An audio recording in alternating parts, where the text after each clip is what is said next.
आपका स्वागत है बुक क्लब में। तो हमने 5 लेसन्स पढ़े अभी तक। और लास्ट सेशन में हमने देखा कि वापस हमें उस सत्य आय में जाना है, वो हमारा लक्ष्य है। और उस लक्ष्य तक पहुंचने के लिए क्या क्या अलग अलग विधियां हैं, क्या क्या अभ्यास या प्रैक्टिसेस हैं जो हम करें और अपने आप को याद दिलाएं कि हम कौन हैं। भूल गए हैं तो याद दिलाना जरूरी है। याद दिलाना ही एक रास्ता है अपने सत्य को वापस पहचानने के लिए, वापस उसका अनुभव करने के लिए। आज हम उसमें आगे बढ़ेंगे। तो 6th चैप्टर आज हम पढ़ने वाले हैं। बहुत अलग दृष्टिकोण है इसके अंदर। हम जैसे जैसे पढ़ेंगे वैसे वैसे क्लियर होता जाएगा। So let us start. अध्याय 6, हम पेज 65 पे हैं।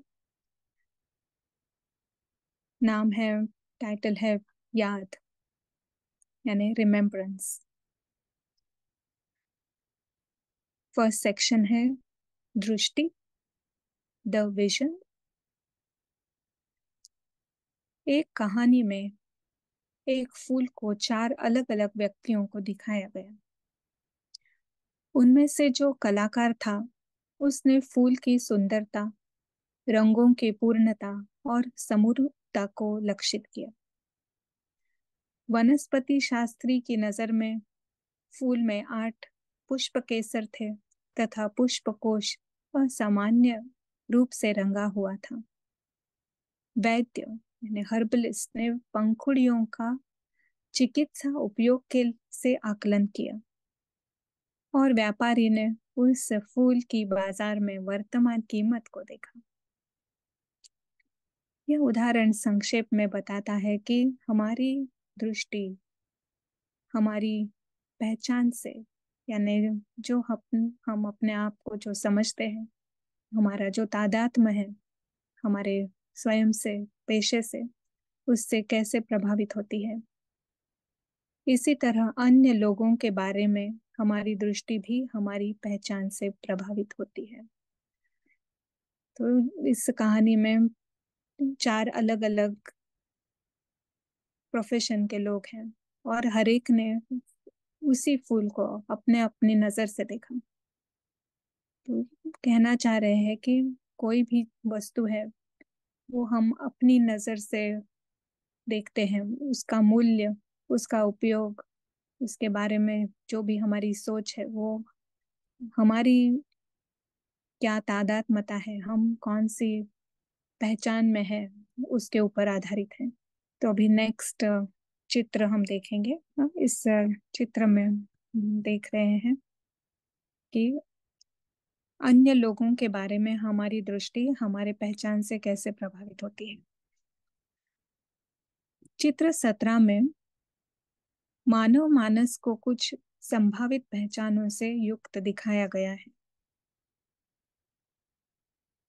जब कोई अपनी पहचान अपने पेशे से स्थापित करता है, जैसे कि वह असत्य आय अध्यापक के मंच पे खड़ा है, यानी स्वयं को अध्यापक समझता है, और उस मंच से वह अन्य को भी उनके पेशे से पहचानेगा। तो यहाँ पे जो स्मॉल आई दिखाया है, असत्य पहचान, वो समझ रहा है कि वो वकील है। तो सामने कोई उसके व्यक्ति आता है तो वो वही सोचता है कि क्या होगा इसका प्रोफेशन। उसकी प्रोफेशन के हिसाब से वो उसका मूल्य करेगा, उसका रिस्पेक्ट उसके प्रोफेशन के ऊपर आधारित होगा। यदि वह अपनी पहचान कार से स्थापित करता है, उदाहरण के लिए असत्य आय पोर्श गाड़ी का मालिक, तब वह अन्य लोगों को इसी तरह जानेगा कि वे कौन सी कार चलाते हैं। मैं यहाँ पे असत्य पहचान है कि उसकी बहुत ही अच्छी लग्जरी कार है, पोर्श, तो सामने वाली की कार कौन सा मॉडल है, कौन सी कंपनी है, न उसके ऊपर वो उसकी वैल्यू करेगा। यदि वह अपनी पहचान धर्म से स्थापित करता है, असत्य आय क्रिश्चियन, तब वह अन्य को भी उनके धर्म से जानेगा। ना फर्स्ट थॉट आएगा कौन से धर्म का है ये। अगर वो उसके लिए धर्म बहुत ज्यादा इम्पोर्टेंट है तो कोई भी नया व्यक्ति पहले सोचेगा कि कौन सा धर्म है इसका। और यदि अपने धर्म का है तो कुछ अलग थॉट्स, अगर किसी और धर्म का है तो बेस्ड ऑन उस धर्म के, उसके बारे में उसके क्या विचार है, उस तरह से वो आदमी सामने वाले आदमी को भी तोलेगा। यदि वह अपनी पहचान अपने शरीर या रूप से स्थापित करता है तो वह अन्य को भी उनके शारीरिक रूप से देखेगा। वह दूसरों के विभिन्न बाह्य आवरण को देखेगा और उसकी दृष्टि वहां तक ही रुक जाएगी। हालांकि यदि वह उसकी वास्तविक सत्य आय की पहचान के मंच पर खड़ा होता है तो वह दूसरों में कुछ बहुत अलग देखेगा। वह शांत और स्नेह संपन्न आत्माएं देखेगा। उनके विभिन्न बाह्य आवरण और पहचान स्थापित करने के कारण बने हुए वर्तमान व्यवहार की तरफ भी वह नजरअंदाज करेगा और अपने भाई होने की दृष्टि से उनके शांत स्नेह संपन्न मूल स्वभाव को देखेगा। यदि वह स्वयं सत्य आय की पहचान में है तब स्वाभाविक रूप से यही दृष्टि उसकी दृष्टि होगी।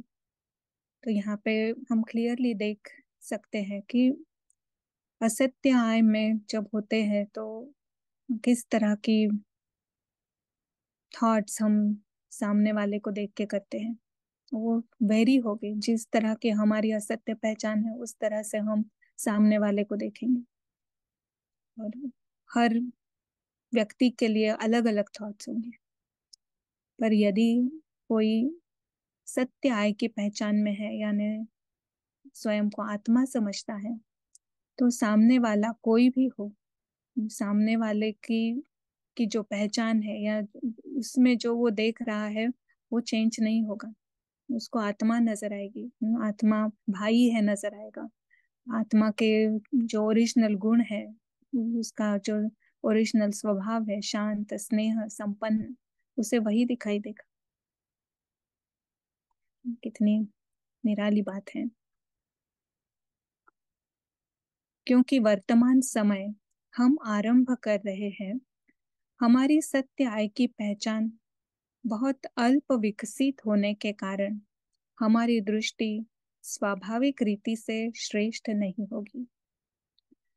अभी खासकर दूसरों के संग में रहते हुए सत्य आय की पहचान में बिताए गए उन पलों को बढ़ाने के लिए विधि खोजना हमारा लक्ष्य है।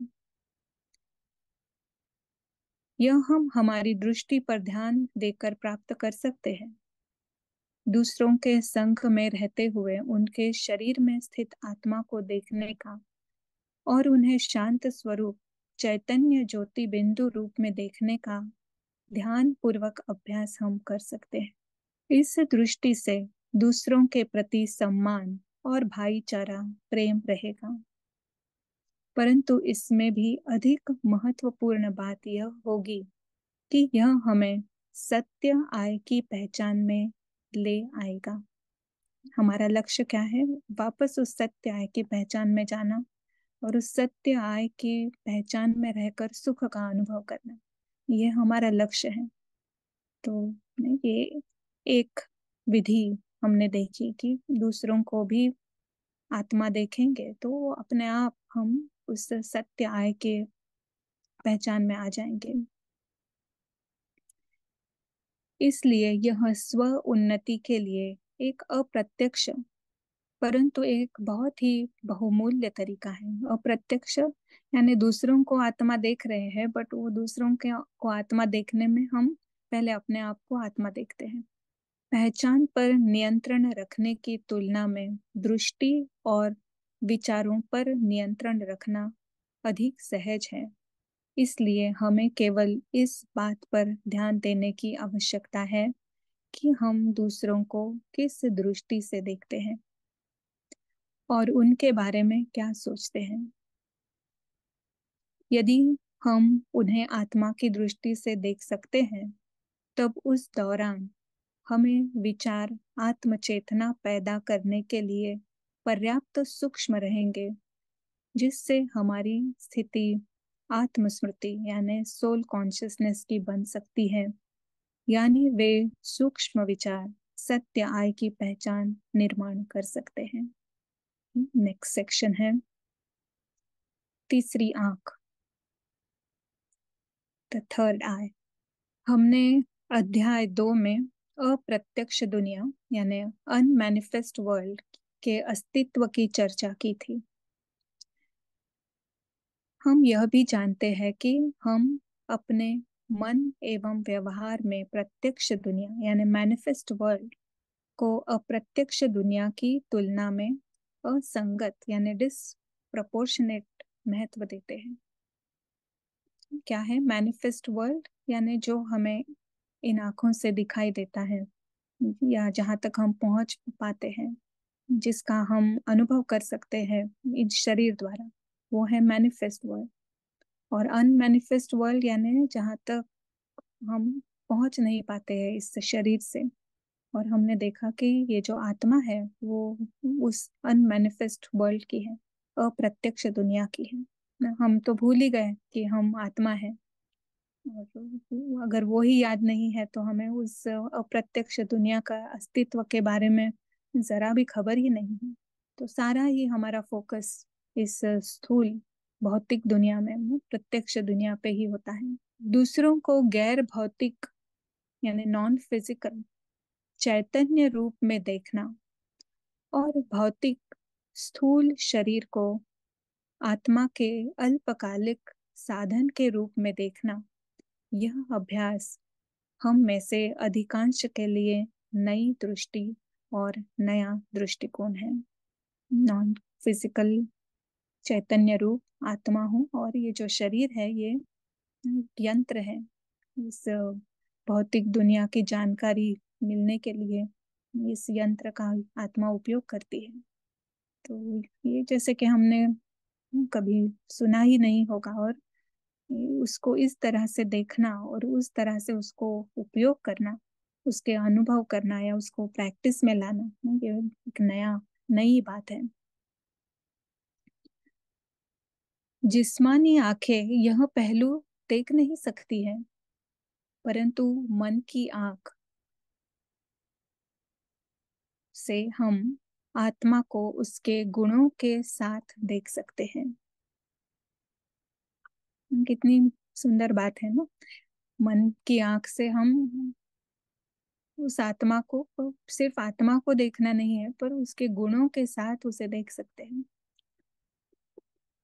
सामान्य जीवन में भी हम मन की आंख का उपयोग करते हैं। इस तरह यह कोई अज्ञात कार्य नहीं है, कोई नई बात नहीं है। उदाहरण के लिए, यदि आप किसी व्यक्ति को पहली बार मिलते हैं तो आप उसका भौतिक रूप देखेंगे और अपने साथ मन में उसकी एक विशेष छवि यानी इमेज को स्थापित करेंगे। उसके पश्चात यदि आपका अगले दिन फिर मिलना हुआ और तब तक आपको उसके कई गुण, आदतें, पूर्व कार्य, शौक इत्यादि की जानकारी मिलने पर आपका दृष्टिकोण अलग होगा। भौतिक आंखें तब भी शरीर ही देखेगी, परंतु मन की आंख उसका भूतकाल, उसके गुण इत्यादि देखेगी। सेम आदमी को हमने कल भी देखा, आज भी देख रहे हैं, पर कल जो उसके बारे में पता था उस दृष्टि से हम उसे देख रहे थे, पर कल कुछ भी पता नहीं था। आज हमें उसके बारे में पता चल गया है, तो हमारे विचार में भले ही आंख उस शरीर को देख रही है, बट हमारे बैकग्राउंड में जो थॉट्स है, वो जो हमें जानकारी मिली है उसके अनुसार चल रहे हैं। तो अब वो ये कह रहे हैं यहाँ पे कि वो जो कार्य है वो मन की आंख कर रहा है। उस ज्ञान के आधार से देखना, वो वो मन की आंख करता है। फिजिकल आंख शरीर देखता है, बट उसके बारे में जो सोच चलती है, वो मन की आंखों ने क्या देखा है उसके अनुसार चल रही है। जब कोई मन की आंख का उपयोग ज्ञान के साथ करता है, अर्थात सारे जगत को स्पष्ट रूप से सत्य के साथ देख पाता है, तो कहा जाता है कि वह तीसरी आंख का उपयोग कर रहा है। इस प्रकार आत्मा को शांति, प्रेम और करुणा के अपने मूल गुणों के साथ देखना तीसरे आंख की दृष्टि है। यह अतीत में देखे गए पात्रों की भूमिका की स्थूल दृष्टि से अलग है। तो जो पहले जो एग्जाम्पल दिया था, तो उसमें हमने देखा कि जैसे ही उस व्यक्ति के बारे में हमें कुछ जानकारी मिली, तो उसका उसकी जो भूमिका है, रंगमंच पर सभी एक्टर्स हैं, सभी को रोल्स मिले हैं, तो उस रोल के अनुसार हमारी दृष्टि उसे देखती है। पर अब इस ज्ञान के आधार से कि अभी हमें ज्ञान मिला है कि सारे ही आत्माएं हैं, सभी शांत स्वरूप, प्रेम स्वरूप, सभी एक जैसे हैं, प्रेम करुणा के से भरपूर है। तो इस ज्ञान के साथ जब हम किसी को देखते हैं, तो उसे कहेंगे हम कि मन की आंख का उपयोग करते हैं, यानी तीसरी आंख का उपयोग है वो। नहीं, ये तीसरी आंख यानी ज्ञान की आंख है। तो जब हम देख रहे हैं, तो अगर ज्ञान को वहां पर यूज कर रहे हैं, उस प्रमाण हमारे विचार आ रहे हैं, उस प्रमाण हमारी वृत्ति है, तो हम तीसरी आंख की दृष्टि से देख रहे हैं। तो हर एक समान लगेगा नहीं, सभी भाई दिखाई देंगे, सभी आत्माएं नजर आएंगी, श्रेष्ठ आत्माएं नजर आएंगी। अब नेक्स्ट है परम आत्मा, द सुप्रीम बीइंग। यद्यपि हमारी दृष्टि में अन्य सभी आत्मा है, यह सही दृष्टि है और इसके फायदे हैं, पर इसे सत्य आय की पहचान को प्राप्त करने के लिए एक मुख्य विधि के रूप में नहीं देख सकते, क्योंकि इस अभ्यास में बहुत परेशानियां हैं। यानी थोड़ा डिफिकल्ट है ये। जब हम एक अन्य व्यक्ति को देखते हैं, और यदि हम उसका पेशा, धर्म, देश, रिश्ते या पूर्व कार्य आदि के बारे में जानते हैं, तब उसे हमेशा आत्मा स्वरूप में देखना सरल नहीं होगा। अभी भी हम एग्जाम्पल से देख सकते हैं, ट्राई कर सकते हैं। किसी को भी अगर नजर के सामने लाएंगे, तो क्या आत्मा नजर आएगी, या उसका क्या पेशा है, वो कैसे दिखता है, उसका क्या संबंध है हमारे साथ, या हमारे साथ उसने पहले जो कुछ हुआ था उसकी याद, वो सब सामने आ जाता है इमिजिएटली। तो ये आत्मा स्वरूप में देखना सरल नहीं होगा। हम उसके भौतिक स्वरूप को अनदेखा नहीं कर सकेंगे, इसलिए हमारे विचार डोलते रहेंगे। और ये भी क्योंकि हमारी अभी शुरुआत है ना, इसलिए एक पल आत्मा को देखेंगे और दूसरे पल अध्यापक या पति या दोस्त या लंबे पतले शरीर को देखने में झूलते रहेंगे। यहाँ से प्रॉम्प्टिंग आ रही है कि नहीं, मुझे आत्मा देखना है। आत्मा देखना शुरू किया तो शरीर दिखाई दिया, फिर वापस याद दिलाई आत्मा देखना है, तो फिर उसका प्रोफेशन याद आया, फिर संबंध याद आया ना, ऐसे हम झूलते रहते हैं, रहेंगे। इसके परिणाम स्वरूप हम भी अपने आप को सत्य आय की पहचान में स्थित नहीं कर पाएंगे। और हम स्वयं भी विभिन्न असत्य आय में झूलेंगे। अगर मुझे मेरी पहचान है, मैं पत्नी हूँ, तो मुझे वो पति नजर आएगा। अगर मुझे याद आ रहा है कि इसका वेट बढ़ गया है या पतला हो गया है, अगर मैं बॉडी कॉन्शियसनेस में हूँ तो वो दिखाई देगा। कैसा, क्या चेंजेस है बॉडी में। ऐसे अनेक, जिस असत्याय में मैं हूँ, उस उस तरह से मैं सामने वाले को देखूंगी ना, वो चेंज होता रहता है। तो उससे होता क्या है कि हम स्वयं अलग अलग असत्याय में आते रहते हैं। बहुत ही ऑटोमेटिक है। इसके लिए हमें कुछ भी एक्स्ट्रा एफर्ट नहीं करना पड़ता है। जैसे ऑटो मोड में हम एक असत्याय से दूसरे असत्याय में चलते रहते हैं। यहाँ उस आत्मा के बारे में समझना विशेष महत्व रखता है जो शरीर धारण नहीं करती है अथवा अन्य की तरह जीवन नहीं जीती है। जो प्रॉब्लम है, क्योंकि हम शरीर से एसोसिएट करते हैं सभी व्यक्तियों को। तो अभी ये जो विशेष है आत्मा, ये शरीर धारण नहीं करती है और अन्य की तरह जीवन नहीं जीती है। यदि यह आत्मा अन्य के समान शरीर धारण नहीं करती है, मतलब यह कि वह विभिन्न शारीरिक संबंधों से, जैसे पेशा, जाति, राष्ट्रीयता, धर्म और ऐसे अनेक से भी स्वतंत्र है। किसी भी संबंध के अनुबंधों से विरक्त होने के कारण वह भौतिक जगत और अन्य भूमिकाओं की पहचान में नहीं होगी जैसे दूसरे होते हैं।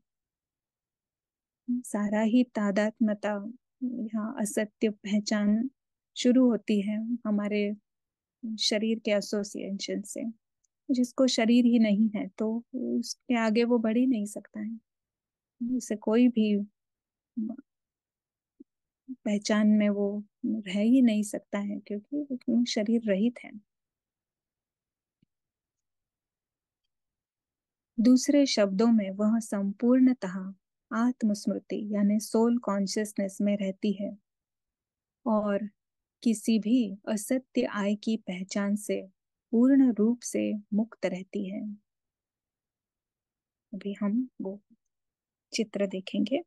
ये जो ऊपर जो दिख रहे हैं पॉइंट के साथ जो किरणें दिख रही हैं विथ रेज, वो है परमात्मा।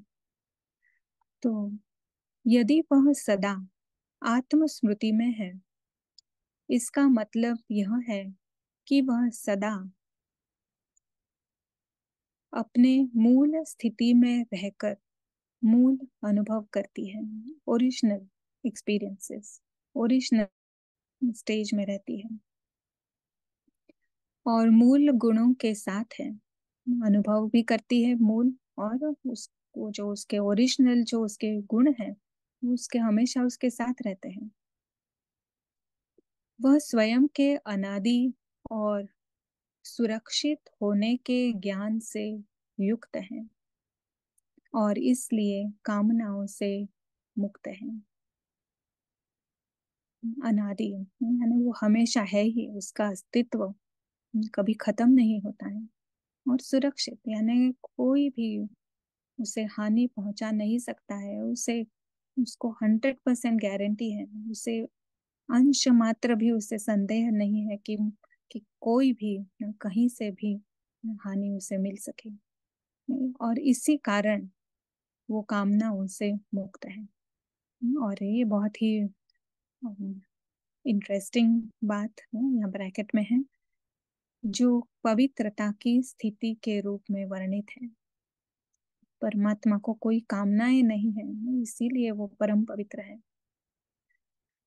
संपूर्ण सुरक्षा होने से मूल भावनाएं उभरती है, अतः वह शांति, प्रेम, करुणा, खुशी और आनंद संपन्न है। चूंकि वह आत्मा कामनाओं से सदा मुक्त है, उसकी किसी भी वस्तु या किसी से भी कोई शर्त या मांग नहीं रहती। अतः प्रेम जैसे गुण शर्त रहित यानी अनकंडीशनल और बेहद यानी अनलिमिटेड है। ये सभी सर्वोच्च परम यानी सुप्रीम गुण है और इसलिए हम इस आत्मा को परम आत्मा सुप्रीम बीइंग कह सकते हैं।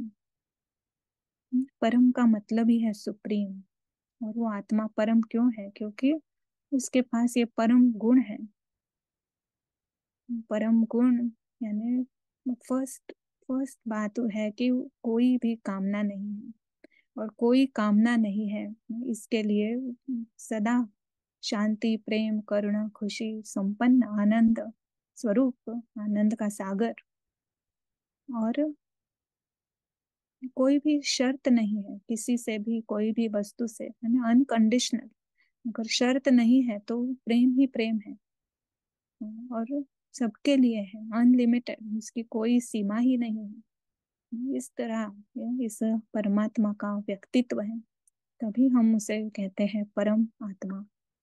तो इस चित्र में हम देखेंगे कि ये याद यानी रिमेम्बरेंस, उस परम आत्मा की याद जो हमेशा ही सोल कॉन्शियस है, सदा आत्मस्मृति में है, सदा सुरक्षित है, और सदा शांति, प्रेम, आनंद का सागर है। तो एक है कि व्यक्तियों को आत्मा के रूप में याद करना, या फिर दूसरा है कि परम आत्मा को याद करना। परम आत्मा को याद करते हैं तो कोई भी विघ्न ही नहीं है कि दूसरे कोई भी असत्य पहचान हमारे बीच में आए और हम उस असत्य पहचान में चले जाएं, क्योंकि परमात्मा किसी के साथ भी कनेक्ट ही नहीं करता है। एक परम है, उसका अस्तित्व ही परम है, स्थिति ही परम है, कॉन्स्टेंटली सत्य आय में स्थित होता है। पहले दिए गए उदाहरण के अनुसार जो आत्मा अन्यों के प्रति आत्मा होने की शुद्ध दृष्टि रखने की कोशिश कर रही है, उसे अन्यों के भौतिक वस्तु से जुड़े होने के कारण मुश्किलें खड़ी हो रही है। परंतु जब व्यक्ति अपनी दृष्टि परम आत्मा की ओर ले जाता है, तब वह सिर्फ शांति, आनंद, निस्वार्थ स्नेह, संतुष्टता, निष्काम भाव, पवित्रता, सत्यता, विवेक और कल्याण की भावना, आत्मा के शुद्ध गुण अनुभव करता है। यह आत्मा है जिसका एक निश्चित व्यक्तित्व है, एक विशेष पहचान है, विशेष वृत्ति और दृष्टि है, परंतु वह किसी भी स्थूल अस्तित्व के बगैर है। इसलिए जब भी व्यक्ति इस आत्मा के बारे में सोचता है, तो वह किसी भी असत्य आय के पहचान में जाने से रुक जाता है, क्योंकि ऐसी कोई सहधर्मिता नहीं, ऐसा कोई भी सिमिलैरिटी नहीं जो उन असत्य पहचानों में रुचि पैदा कर सके। इससे अपने आप सत्य आय की पहचान में रहने के लिए मदद मिलती है, क्योंकि जब वह परम आत्मा के बारे में सोचता है, तब वह आत्मा के शुद्ध गुणों को देखता है और उनका अनुभव करता है। जब हम किसी भी असत्य पहचान में होते हैं, तब परमात्मा का अनुभव हो नहीं सकता है। हम उनके बारे में शुद्धता से तभी सोच सकते हैं जब हम स्वयं सर्वोच्च सत्य आय की पहचान में होते हैं। उस अर्थ में यह सर्वश्रेष्ठ संकल्प है। इस तरह से परम आत्मा के ऊपर संकल्पों को एकाग्र करने के अभ्यास को योग कहते हैं। योग यानी याद। यह मानव जाति के उत्थान के लिए सबसे अनमोल विधि है। तो अभी इमीडिएट अगर थॉट अगर आया होगा तो उसकी भी यहाँ पे एक्सप्लेनेशन है कि क्या वह हमारी कल्पना है? Is he our imagination? जैसे जैसे हमारी सत्य आय की पहचान का अभ्यास बढ़ता है और जैसे जैसे तीसरी आंख से हम अधिकाधिक अवलोकित करते हैं यानी ऑब्जर्वेशन करते हैं उसे यूज करते हैं और हमारी बुद्धि सूक्ष्मता को ग्रहण कर पाती है, तब हम बहुत सी ऐसी चीजों को जानेंगे और महसूस करेंगे जो प्रयोगशाला में दिखाई नहीं जा सकती। इसी के साथ यह प्रश्न हमारे लिए स्वाभाविक है, क्या परमात्मा हमारी कल्पना है या क्या उसका वास्तव में अस्तित्व है? विषय शेष अध्यायों के दौरान अधिक स्पष्ट होता जाएगा, परंतु इस स्तर पर हम यह समझ सकते हैं कि इससे कोई फर्क नहीं पड़ता। अगर थॉट आ रहा है तो इसको साइड में रख सकते हैं और जो अभ्यास अगर हमें करना है तो उसका इसके साथ कोई संबंध नहीं है, फर्क नहीं पड़ेगा। पर अगर अभ्यास करेंगे तो ऐसे ऐसे अनुभव होंगे कि जो हमने कभी भी सोचा नहीं था, न कभी सुना था, न कभी इसके बारे में किसी ने हमें बताया था। हमेशा जब लोग पत्रिकाओं में चित्र देखते हैं यानी मैगजीन्स में जो चित्र देखते हैं, इमेजेस देखते हैं, तब कभी भी यह प्रश्न नहीं करते हैं कि ये वास्तविक जन नहीं है, ये सिर्फ चित्र है। वे उपन्यास और फिल्म के अनेक काल्पनिक पात्रों के बारे में सोचते हैं, जबकि वे जानते हैं कि ये अस्तित्व में ही नहीं है। काल्पनिक पात्र होने के बावजूद भी उनके बारे में किए हुए विचार हमारे अंदर कुछ असत्य पहचानों को पोषित करते हैं। इन सब ने हमें बहुत ही अनुचित फूली हुई पहचानों के साथ जोड़ दिया है। ये सारा ही फिल्म इंडस्ट्री और ये सब हमारे असत्य पहचानों को बहुत बढ़ाया है। ऐसे जो विचार हम करते हैं तब उनसे जुड़ी हुई पहचान को निश्चित रूप से बढ़ाते हैं। परम आत्मा का विचार हमारे अंदर सत्य आय की पहचान को पोषित करता है। इसका तुरंत फायदा है कि यह सत्य आय की पहचान बनाता है और बुद्धि को शुद्ध करता है। स्वयं को सही रूप से जानने के लिए भी सूक्ष्म एवं शुद्ध बुद्धि आवश्यक है। परमात्मा के बारे में समय के साथ हमारी समझ बढ़ती जाएगी। हम अनुभव करेंगे परमात्मा के उन पहलुओं का जो हमने कभी भी न देखे या अनुभव किए हैं। ऐसी ऐसी हमें अनुभव होंगे, ऐसे ऐसे कुछ हमारे साथ ऐसा परिवर्तन हमें दिखाई देगा कि कभी हमने कभी देखा नहीं था। जिस प्रकार भौतिक स्तर पर हमारा किसी व्यक्ति से परिचय हो सकता है, जैसे किसी देश के राष्ट्रपति का परिचय उनके वर्णन से ही हो सकता है।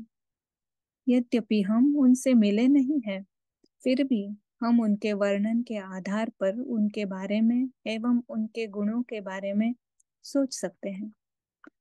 हम उनके गुणों से प्रेरित भी हो सकते हैं और अपने जीवन में उस प्रकार से परिवर्तन भी ला सकते हैं। वक्त आने पर हम उनसे व्यक्तिगत रूप से मिल सकते हैं और उन्हें अधिक अच्छी तरह जान सकते हैं, परंतु यह मिलना पहले दिन जरूरी नहीं है और उनके बारे में सोचने के लिए यह पूर्व शर्त भी नहीं है। अगर नहीं मिले हैं तो हम उनके बारे में सोच नहीं सकते हैं, ऐसा नहीं होता है। उसी तरह परम आत्मा के प्रारंभिक परिचय के आधार पर हम अपना मन उनके गुण, व्यक्तित्व और भावनाओं की ओर निर्देशित कर सकते हैं। उसकी सुंदरता के बारे में हमारा ज्ञान बढ़ता रहेगा और रिश्ते और भी करीब आते रहेंगे। ये कह रहे हैं कि भले ही थॉट्स है, प्रश्न है इसके बारे में, पर आप करके देखें। जब इसका प्रैक्टिकल में अभ्यास करेंगे और प्रैक्टिकल में इसका बेनिफिट देखेंगे स्वयं, तो अपने आप इस प्रश्न का उत्तर हमें मिलता जाएगा। थोड़ा सा पेशेंस रखने की जरूरत है, और कोई ना कोई एक फाउंडेशन के ऊपर हमें निश्चय रखना होता है, तो ही हम आगे बढ़ सकते हैं। तो ये यहाँ पे प्रस्ताव है कि आप प्रैक्टिकल में इसका अनुभव करें और देखें और फिर जज करें।